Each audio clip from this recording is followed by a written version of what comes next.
Welcome to Alanis Business Academy. I'm Matt Alanis, and this is episode 136, How to Prepare an Effective Presentation.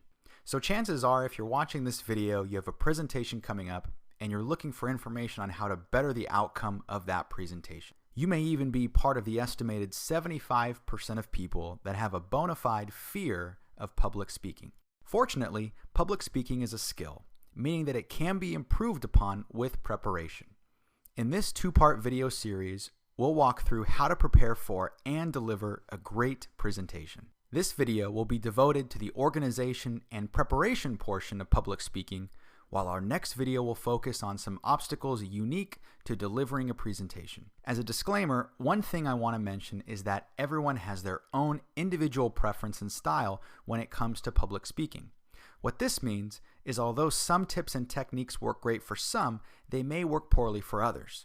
So I encourage you to test some of the following tips and techniques to get a better sense of what ultimately enhances your presenting ability. And remember, we are constantly evolving as presenters. So if you're not comfortable as a presenter just yet, know that with time, you can increase your confidence and effectiveness in this area.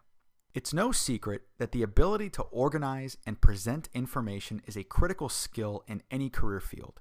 Whether you're presenting to a large group or one-on-one, the effectiveness of your message is largely dependent upon your preparation and execution.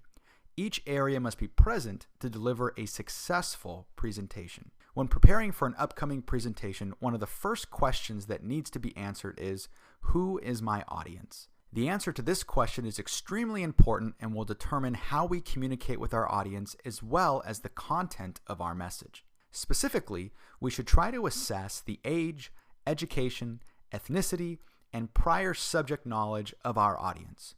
Doing so will give us a better understanding of our audience and how we need to present the information. Since the goal of many presentations is often to inform and persuade, what good would it do if the material is communicated in a manner that no one could understand? The manner in which we communicate will look much different when presenting to a room full of industry experts.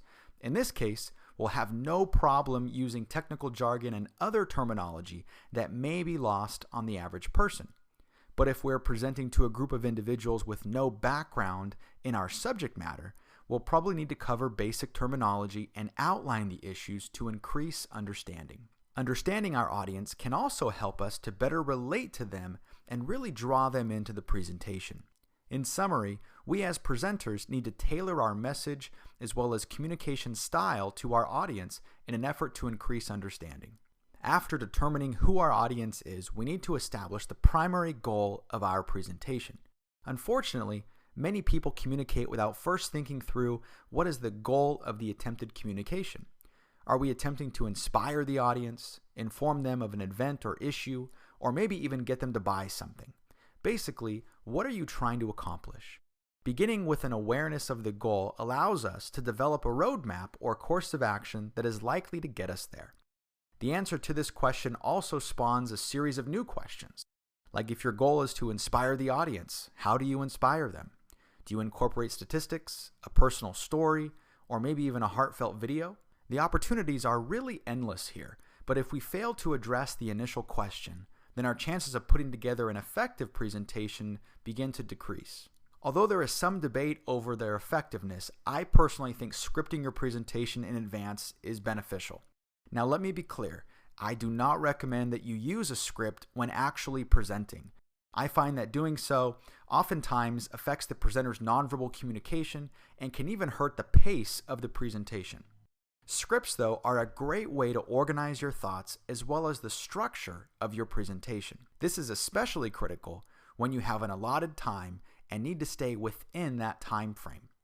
Once you've developed a script, run through it several times as if you were presenting in front of a live audience. I find that when I do this, I usually identify areas that simply don't flow well together and have the opportunity to make changes beforehand. This also reinforces the structure and some of the main points that you intend to cover during your presentation. For a more effective experience, deliver your presentation in front of family or friends and solicit feedback. You can also record yourself delivering the presentation to review the content as well as the delivery of your message. This is a great way to identify some of those things that we do without even really thinking about them. These commonly include fiddling with objects like keys or rings, placing our hands in our pockets or other less than optimal positions, or even failing to maintain good posture during the presentation. The important thing is that you gain an awareness of these issues so that you can make a concerted effort to improve upon them for the upcoming presentation. We'll talk more about the use of scripts in the next video, but for now just know that they can be extremely beneficial as you prepare for your presentation. The last element that we're going to review for preparing a presentation is the area of logistics. Thinking about the environment that you'll be speaking in and the available equipment is an important element to consider when preparing a presentation. The way that you prepare for your presentation may look different depending upon the equipment that is made available to you. It's also important to walk through possible technological issues that you may experience on the day of the presentation.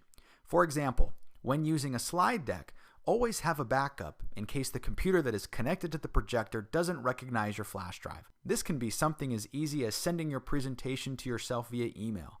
I know this sounds silly, but I've seen many people cause themselves unnecessary stress when they discover their flash drive is incompatible with the computer.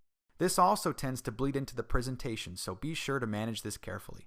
Inspecting the room that you'll be speaking in can easily provide you with this information and also serve to lessen your anxiety surrounding the presentation day. Since some anxiety surrounding public speaking stems from uncertainty, you can lessen this by becoming more familiar with your surroundings so you walk in knowing what to expect.